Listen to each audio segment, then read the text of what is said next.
Манипуляция – это скрытый психологический прием, цель которого – получить ресурс жертвы, ничего не отдавая взамен. И к использованию манипуляции в отношении себя надо относиться как к ограблению. Когда мошенник, применив гипноз, забирает у жертвы кошелек, на него можно написать заявление в полицию. А когда пикапер, используя тот же метод, через 3 часа знакомства получает секс, нет. И не только секс.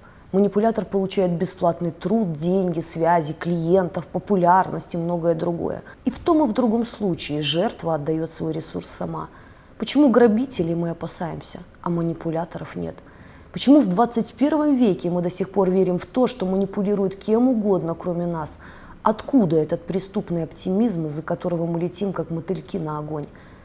Один из самых частых вопросов, задаваемых мне – почему манипулятор манипулирует? Ответ на этот вопрос лежит на поверхности. Почему грабитель грабит? Им движет желание иметь быстро то, что есть у жертвы, ничего не отдавая взамен. Но со временем он не способен остановиться по нескольким причинам. Причина первая – адреналиновая зависимость. Я не раз говорила о том, что у человека есть 2 базовых инстинкта – самосохранение и размножение.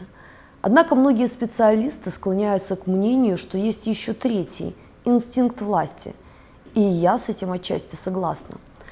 На мой взгляд, деструктивная психика реализует свой успех, используя форму манипуляции, повышая таким образом свою самооценку.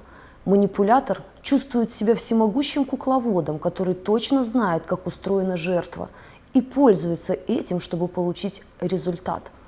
И поверьте, это состояние выброса адреналина и следующее за ним чувство удовлетворения со временем превращается в зависимость.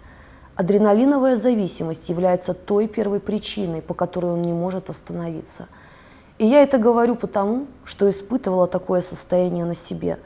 Для того, чтобы разобраться в манипуляции, мне пришлось стать жертвой и побыть кукловодом. Это действительно захватывает.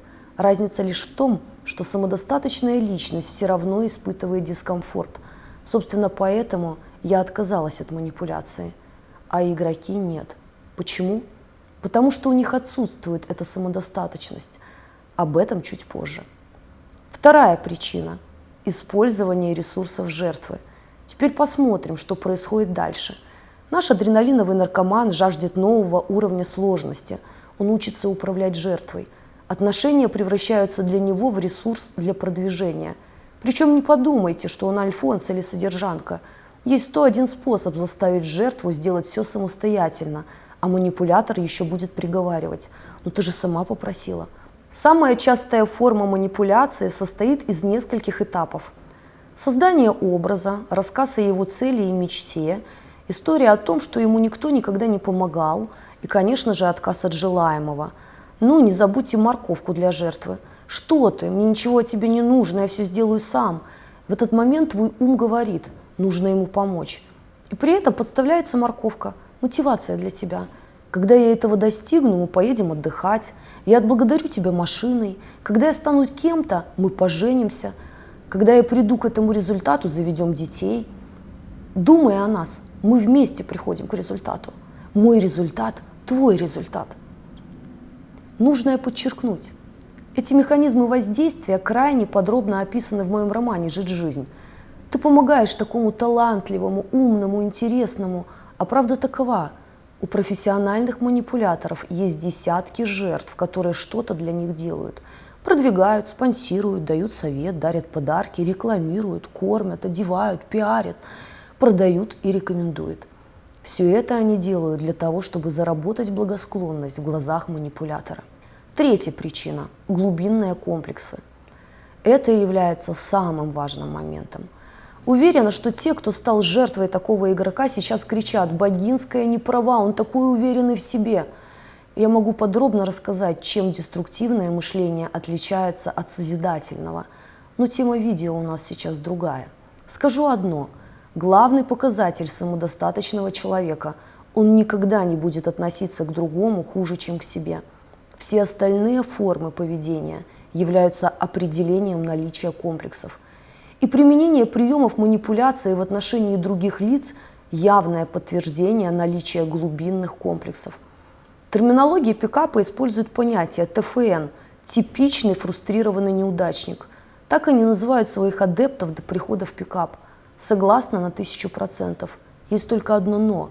Если ты дашь обезьяне молоток и научишь ее забивать гвозди, от этого она в человека не превратится. И это есть истина.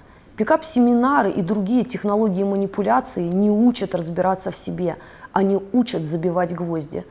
Но при этом обезьяне внушили, что пока она держит в руках молоток, она человек, и она в это поверила.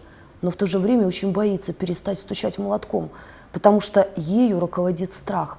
А что, если перестать забивать гвозди? Я опять стану обезьяной. Поэтому манипулятор становится заложником собственных знаний. С одной стороны, это адреналиновая зависимость, с другой – страх. Только не начинай их жалеть, потому что здоровая психика будет разбираться в себе, а нездоровая будет лупашить молотком тебя в надежде, что когда ты станешь обезьяной, он будет точно убежден, что он человек. И он, между прочим, прав, что боится. Потому что если он снимет свой костюмчик идеального героя или героини, ты забудешь о нем очень быстро. Поэтому, когда обезьяна встречает человека, она достает молоток и превращает тебя в обезьяну. А потом идет к следующей. Потому что человеком она себя чувствует только тогда, когда бьет молотком. Смотрите более подробное видео на эту тему по ссылке в описании. Ставьте лайки и подписывайтесь на канал. И помните, что знание – ваша самая лучшая защита.